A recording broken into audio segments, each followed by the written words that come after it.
നമസ്കാരം. Welcome to Geetha's ഭക്തി ഗീതം. വൺ ഡേ വൺ ശ്ലോകം. Shrimad Mahabhagavatam 815th day.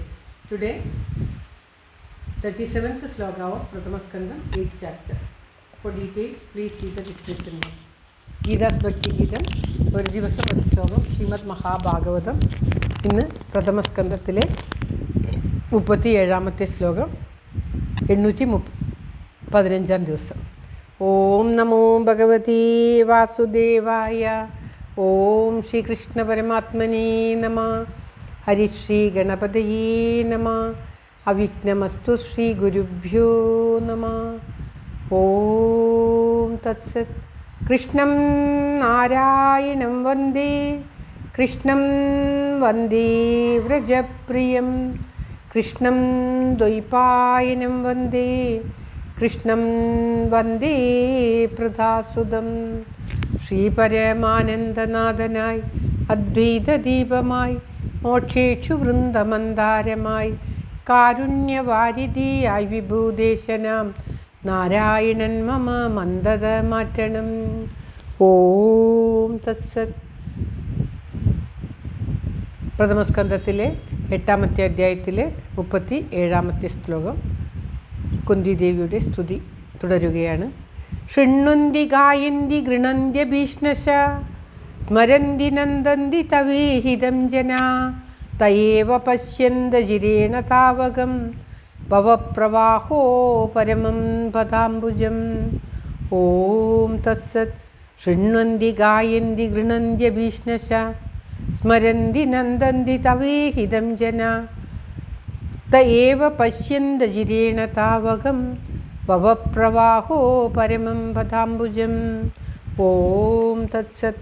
പദം പിരിക്കേണ്ടത്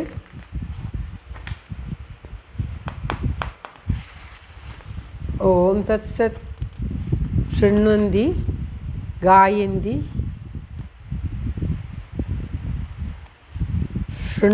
ഗൃണന്തി അഭീഷ്ണശ,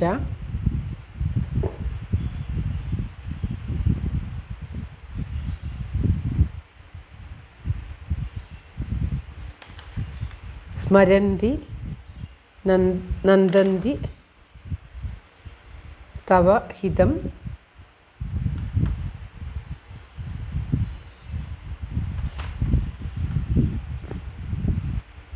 ജന ത ഏവ പശ്യന്തി അജിരേണ താവകം,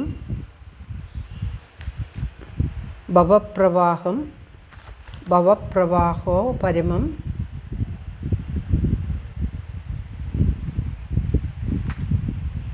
പദാംബുജം.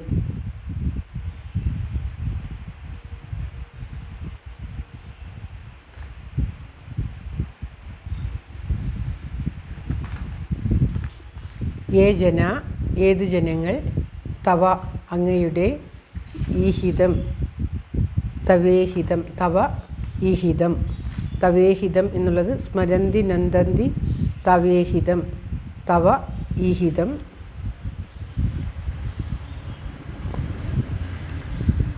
ചരിതത്തെ തവ അങ്ങയുടെ, ഈഹിതം ചരിതത്തെ, അഭീഷ്ണശ എല്ലായ്പ്പോഴും, ശൃണ്വന്തി ശ്രവിക്കുന്നു, ഗായന്തി ഗാനം ചെയ്യുന്നു, ഗൃണന്തി പറയുന്നു, സ്മരന്തി ഓർക്കുന്നു, നന്ദന്തി സന്തോഷിക്കുന്നു, തേ ഏവ അവർ തന്നെ, അജിരേണ വേഗത്തിൽ, ഭവപ്രവാഹോ പരമം സംസാര പരമ്പരയുടെ ഉപശമത്തെ വരുത്തുന്ന, താവകം പദാംബുജം അങ്ങയുടെ പരമപത്മത്തെ, പശ്യന്തി കാണുന്നു.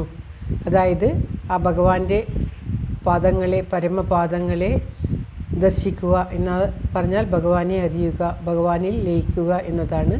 അങ്ങനെയുള്ള ആ ഭഗവാന്റെ പാദപത്മത്തെ അറിയുവാൻ ജനങ്ങൾ അങ്ങയുടെ ചരിതത്തെ എല്ലായ്പ്പോഴും കേൾക്കുകയും ഗാനം ചെയ്യുകയും പറയുകയും ഓർക്കുകയും അവിടുത്തെ പറ്റി ഓർത്ത് സന്തോഷിക്കുകയും ചെയ്യുന്നു. അങ്ങനെ ചെയ്യുന്നവർ വേഗത്തിൽ ഈ സംസാര സാഗരത്തിൽ നിന്നും മോചനം നേടി ഭഗവാന്റെ ഈ സംസാര സാഗരത്തെ ഉപശമിപ്പിക്കുന്ന, ഇല്ലാതാക്കുന്ന ആ ദുരിതങ്ങളിൽ നിന്നും മോചനം നേടി ആ ഭഗവാന്റെ പാദപത്മത്തെ എത്രയും വേഗം കാണുകയും പ്രാപിക്കുകയും ചെയ്യുന്നു എന്ന് കുന്തിദേവി പറയുകയാണ്.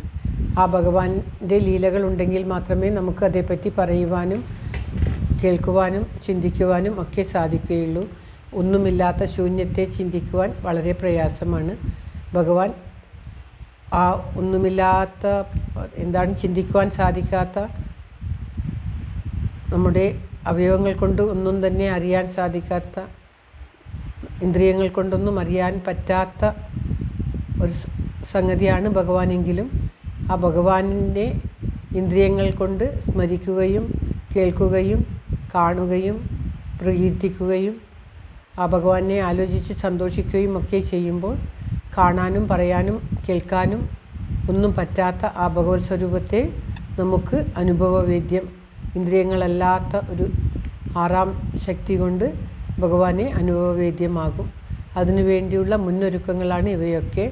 ഇങ്ങനെ എപ്പോഴും ഭഗവാനെ പരിച്ച് സ്മരിച്ചുകൊണ്ട് കീർത്തിച്ചുകൊണ്ട് പറഞ്ഞുകൊണ്ട് ഇരുന്നാൽ ഒരു സമയത്ത് നമുക്ക് ആ ഭഗവാന്റെ പാദപത്മങ്ങളിൽ അറിയുവാനും യഥാർത്ഥ ഭഗവാനെ അറിയുവാനും ഭഗവാനല്ലാതെ മറ്റൊന്നുമില്ല എന്ന് മനസ്സിലാക്കുവാനും അങ്ങനെ ആ ഭഗവാനിൽ ലയിച്ച് മോക്ഷപ്രാപ്തി അടയുവാനും സാധിക്കും. അങ്ങനെ ആവുന്നതിനെയാണ് സാക്ഷാത്കാരം അല്ലെങ്കിൽ മോക്ഷം എന്നൊക്കെ പറയുന്നത്. അങ്ങനെ സാധിക്കുവാൻ വേണ്ടി നമുക്ക് ഒരു ലീല ഒരുക്കുവാൻ വേണ്ടി ഭഗവാൻ അവതരിച്ചതാണ് എന്ന് ചിലർ പറയുന്നു എന്ന് കുന്തിദേവി പറയുകയാണ് ശ്രീകൃഷ്ണ ഭഗവാനോട്. അതായത് ജീവന്മാരെ അനുഗ്രഹിക്കുവാനാണ് ഭഗവാൻ അവതാരം എടുത്തിട്ടുള്ളത് എന്നുള്ള സിദ്ധാന്തത്തെ പക്ഷമായി ഉറപ്പിച്ചുകൊണ്ട് പറയുകയാണ്. ഏതൊരു ജനം നിന്തിരുവഴിയുടെ ചരിത്രത്തെ അടിക്കടി ശ്രവണം, ഗാനം, കീർത്തനം, സ്മരണം ഇവ ചെയ്യുന്നുവോ, അന്യന്മാർ കീർത്തനാദികൾ ചെയ്യുന്നതിനെ കേട്ട് സന്തോഷിക്കുന്നുവോ, അവർ തന്നെ ഈ സംസാര പരമ്പരകളെ നശിപ്പിക്കുന്ന അങ്ങയുടെ പാദകമലത്തെ താമസം കൂടാതെ കാണും. ഭക്തന് ഭഗവാൻ സാക്ഷാൽ സ്വരൂപത്തെ കാട്ടിക്കൊടുക്കുമെന്ന് ദേവി ഭഗവാനോട് തന്നെ പറയുകയാണ്. ശ്ലോകം ഒരിക്കൽ കൂടി. ഓം തത്സത്. ശൃണ്വന്തി ഗായന്തി ഗൃണന്ത്യ ഭീഷ്ണശ സ്മരന്തി നന്ദന്തി തവേഹിതം ജനാ തയേവ പശ്യന്ത ചിരേണ താവകം ഭവപ്രവാഹോ പരമം പദാംബുജം. ഓം തത്സത്. സർവത്ര ഗോവിന്ദനാമസങ്കീർത്തനം. ഗോവിന്ദ ഗോവിന്ദ. എല്ലാവരുടെയും നന്മയ്ക്കും ആയുരാരോഗ്യ സൗഖ്യത്തിനുമായി പ്രാർത്ഥിച്ചുകൊണ്ട് ഭഗവത് സമക്ഷം ഈ ശ്ലോകം സമർപ്പിക്കുന്നു. Geetha Rajan. Thank you for watching. All the best. Have A very very nice day. God bless you. ദൈവം അനുഗ്രഹിക്കട്ടെ. എല്ലാവർക്കും എല്ലാവിധ ആയുരാരോഗ്യ സൗഖ്യവും നന്മയും ഉണ്ടാകട്ടെ. ഓം തത്സത്.